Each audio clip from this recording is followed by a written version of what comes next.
Renee and I returned to Indianapolis to get my father's house ready to be sold.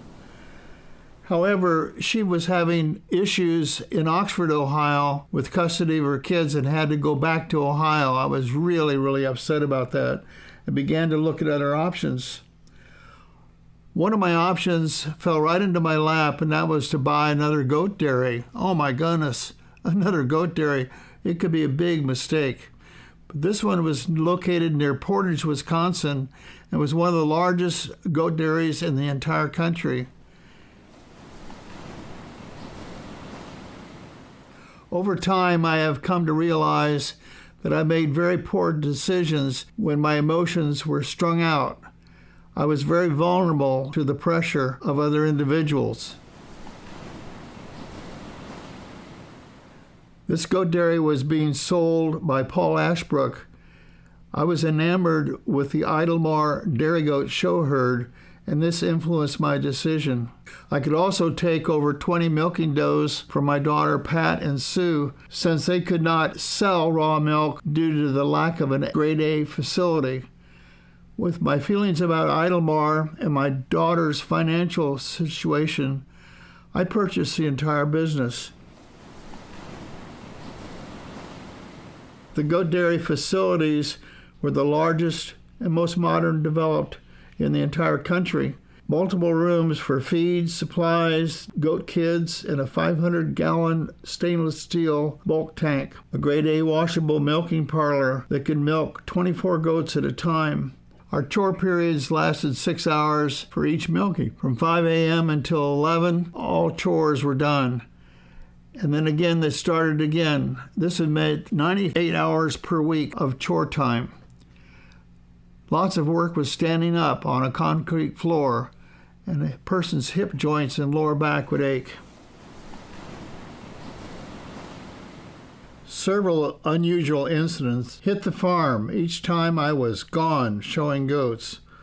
The farm suffered from a 5.5 earthquake, which occurred in south central Illinois, but our facility was built on thin soil and granite bedrock. Even though it was 250 miles away, it broke every water pipe in our entire barn. We had about a $2,000 repair bill. A huge change in the operation came when Bonnie and I began to show our does at the ADGA National Show in California.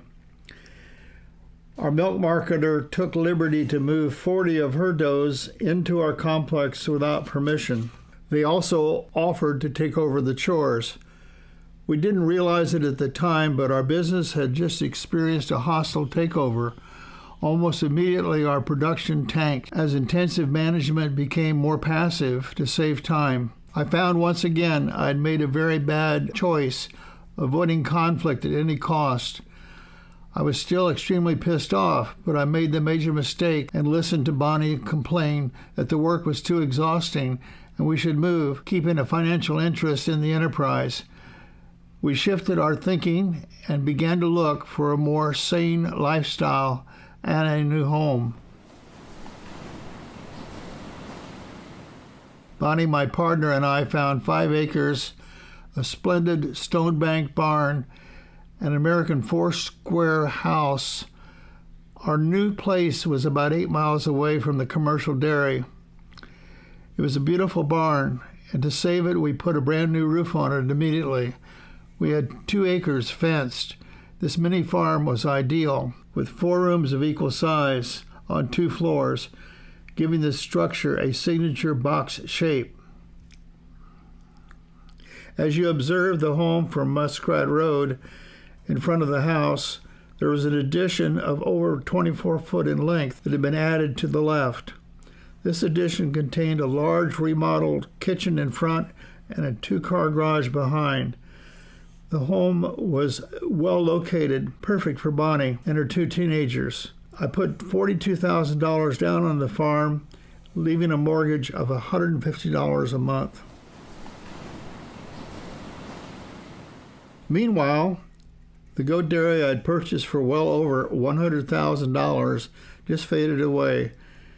It is totally beyond me that I didn't negotiate any forward resolution to this dire situation. I seemed to close my eyes to the legal and financial rights that I had. Bonnie and I had planned to begin additional employment to supplement our finances. I started working for Mormon Feed based in Quincy, Illinois, and Bonnie secured a job as an elder care provider. One unusual thing happened when I was gone to one of the Quincy meetings.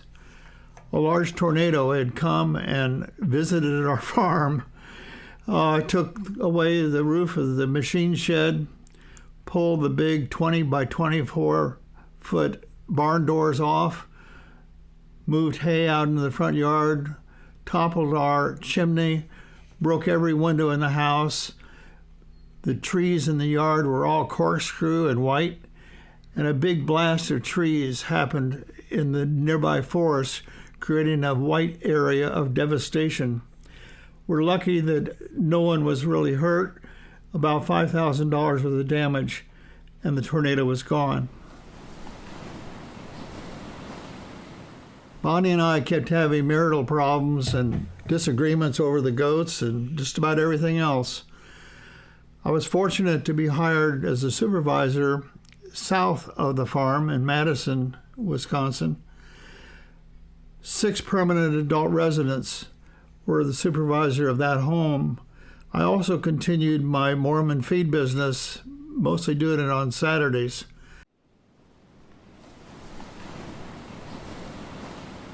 I was really privileged to take advanced geography classes at the 900 level.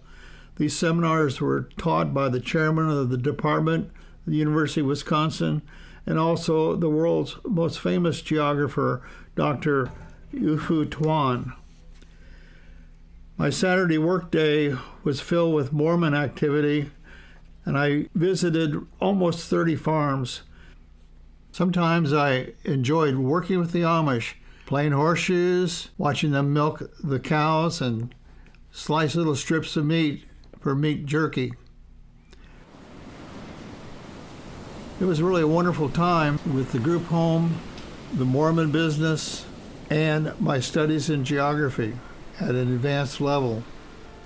However, the group home closed and I decided to go back to Bloomington, Indiana and kind of forget the business that I had up in Wisconsin.